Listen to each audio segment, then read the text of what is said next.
ஹிந்து தர்மத்தை அழிக்க விரும்புபவர்களும் சனாதனத்தை அழிக்க விரும்புபவர்களும் சனாதனத்தையும் இந்து தர்மத்தையும் தனித்தனியாக பிரிக்க முயற்சிக்கின்றார்கள். சனாதனமும் இந்து தர்மமும் ஒன்றே. எல்லா சமயங்களும் சைவம், வைணவம், சாக்தம், இந்து மதத்தோட எல்லா உட்பிரிவுகள் வேதத்திலே பிரதிஷ்டை செய்யப்பட்டிருக்கும்.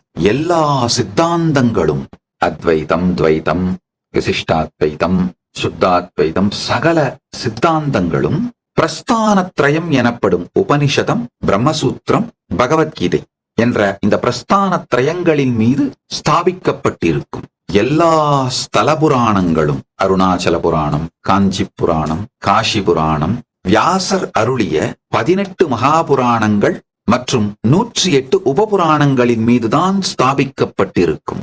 எல்லா மரபுகளும் திருவிழாக்களாகட்டும், நடைமுறை மரபுகளாகட்டும், இவை எல்லாமே ஆகமங்களிலும் தர்மசாஸ்திரங்களிலும் தான் ஸ்தாபிக்கப்பட்டிருக்கும். அதனால் சனாதனம், ஹிந்து அப்படிங்கிற 2 வார்த்தையை கூட தனித்தனியாக நாம் உபயோகிப்பது தவறு. சனாதன ஹிந்து தர்மம் என்கின்ற வார்த்தையினால் தான் உபயோகப்படுத்த வேண்டும். அதுதான் சரி.